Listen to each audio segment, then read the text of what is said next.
भुवन में सार वीतराग ज्ञानता, शिव स्वरूप शिव का नमः त्रियोग समार के। मंगलाचरण के पश्चात अब सीधे पांचवी ढाल में आते हैं। आठवीं भावना है इसमें संवर भावना, यानी आपने अनित्य, अशरण, संसार, एकत्व, अन्यत्व, अशुचि, आश्रव, इन 7 भावनाओं के बारे में सुना। इन भावनाओं का उत्कृष्ट रूप में चिंतन महामुनिराज करते हैं और श्रावक गृहस्थ जन भी 12 भावनाओं का चिंतन करते हुए घर, संपत्ति, धन, वैभव को अपने से भिन्न मानकर अंतरात्मा बन सकते हैं। जघन्य अंतरात्मा के रूप में अपनी आत्मा को मोक्ष मार्ग में अग्रसर कर सकते हैं। प्रत्येक गृहस्थ भी इन भावनाओं को जरूर पढ़ें।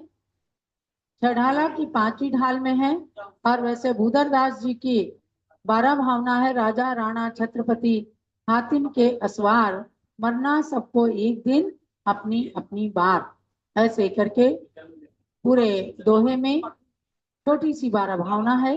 दिन में एक बार अवश्य ही पढ़ने की कोशिश करें। 8वीं अब समर भावना।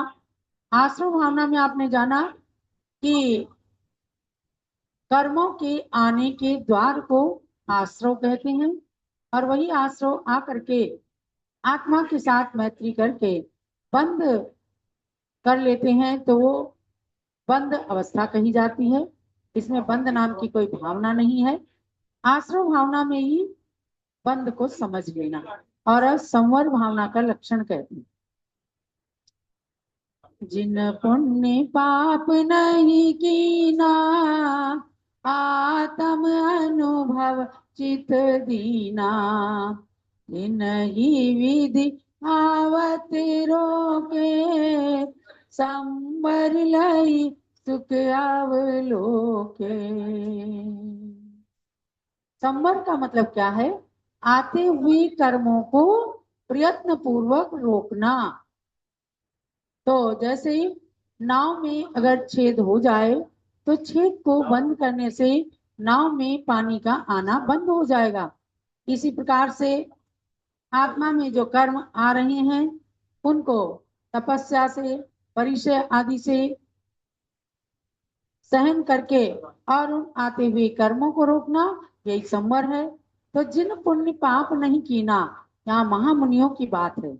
जो पुण्य और पाप यानी शुभ और अशुभ दोनों भावों को जो नहीं करते, माने ध्यान में जो लीन रहते हैं, आत्म अनुभव चित्त दीना, आत्मा के अनुभव में ही जिनका चित्त एकदम लीन रहता है, यानी शुद्धात्म ध्यानी महामुनिराज की बात है कि वे पूर्ण संवर की अवस्था को प्राप्त होते हैं। तिन्ही विधि आवत रोके और तब वे अपने आते हुए नवीन कर्मों को रोक देते हैं। तुम्हारी जरूरत नहीं है, समझो नो एंट्री का बोर्ड लग गया। ना आप तुम पुण्य रूप में आ सकते और ना पाप रूप में। कर्मों को एकदम सचेत कर देते हैं। देखो, मैं आत्मा के ध्यान में लीन हूं, अब तुम्हारा यहाँ कोई काम नहीं है। और इस प्रकार से वे आते हुए कर्मों को रोक करके संवर लही सुख अवलोके, और संवर की अवस्था को प्राप्त करके सुख अवलोके माने सुख को प्राप्त कर लेते हैं, सुख का अवलोकन करने लगते हैं। अर्थात फिर उन्हें आत्मा ही आत्मा दिखता है। कोई अपना दुश्मन नहीं दिखता, कोई अपना मित्र नहीं दिखता, कोई शुभोपयोग नहीं, कोई अशुभोपयोग नहीं। वे शुद्धोपयोग में होकर के और कर्मों का संवर कर देते हैं। ये तो महामुनियों की अवस्था हुई। लेकिन आप और हम क्या करेंगे कि शुभोपयोग को नहीं रोक सकते, अशुभोपयोग को रोकेंगे। माने पापों से मन को हटाएंगे, जितना हटा सके उतना हटाएंगे, पूरी तरह से हटाएंगे तो मुनि और आरिका के पद को प्राप्त कर लेंगे। और थोड़ा हटाएंगे तो गृहस्थ अवस्था में संकल्पी हिंसा का त्याग कर दीजिए, स्थूल रूप से चोरी का त्याग कर दीजिए, झूठ बोलने का त्याग कर दीजिए, ब्रह्मचर्य का अनुव्रत रख लीजिए, परिग्रह का प्रमाण कर लीजिए। इससे क्या होगा? पाप कर्मों का संवर हो जाएगा और शुभ कर्म पुण्य कर्म आने लग जाएंगे। तो यही हमारे और आपके लिए वर्तमान में संवर की बात है। संवर माने कर्मों को आते हुए हम इस प्रकार से रोक सकते हैं। अब नौवीं भावना है निर्जरा भावना। निज काली पाए विधि झरना, तासो निज काज न सरना।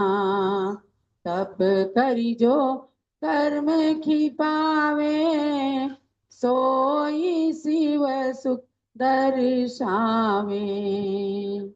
बहुत ही सुंदर सुंदर बातें कही। निर्जरा का मतलब ये है आत्मा से कर्मों का एक देश अलग हो जाना, झड़ जाना, वह कहलाती निर्जरा। क्योंकि संपूर्ण कर्म नष्ट होना वो तो मोक्ष है, और पुराने कर्म निर्जीर्ण हो जाना ये निर्जरा है।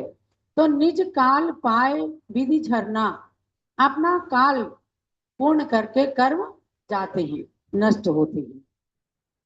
तासो निज काज न सरना, तो कह रहे हैं कि अपनी अपनी स्थिति पूर्ण करके संपूर्ण संसारी जीवों के कर्मों का नाश होता है।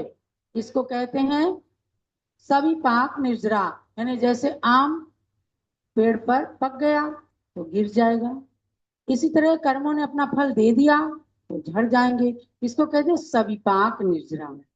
और एक होती है अविपाक निर्जरा, कि जैसे तैसे करके तपस्या करके व्रत उपवास करके और असमय में कर्मों को नष्ट कर देना।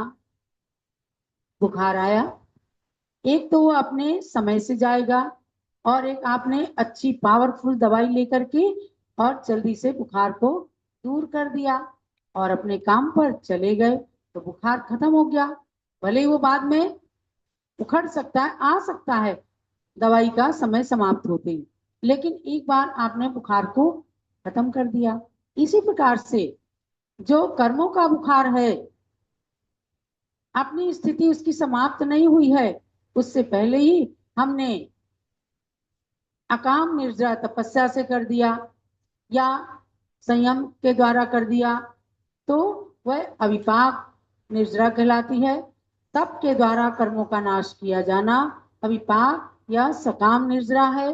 जैसे कोई कच्चा आम तोड़कर और पाल में दबा करके असमय में ही उसको पका दिया जाता है, उसी प्रकार से अविपाक निर्जरा में कर्म स्थिति पूर्ण हुए बिना ही तप आदि के बल से कर्म नष्ट कर दिए जाते हैं।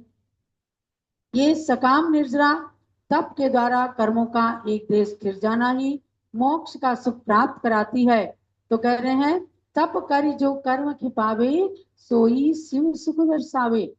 तप करके जो कर्मों का क्षपण किया जाता है, नष्ट किया जाता है, तो शिव सुख को मोक्ष सुख को प्राप्त कराते हैं। इसमें आत्मा की शक्ति काम करती है, और जैसी शक्ति अपन ने दिखाई, जैसा एक्सप्रेशन दिखाया, उसी प्रकार से पद की प्राप्ति हो जाती है। तो समझो कि आत्मा के वास्तविक स्वभाव को जो ढकने वाले उद्गल परमाणु हैं उनको कर्म कहते हैं, और उनको समय से या असमय से निर्जीर्ण करना ये निर्जरा भावना है। ऐसा चिंतन करना कि हम किस प्रकार से अपने कर्मों को नष्ट करके और पुराने कर्मों की निर्जरा करें, और आगे के जो कर्म बंद हो वे शुभ रूप से आए। यही आज के स्वाध्याय का सार समझना।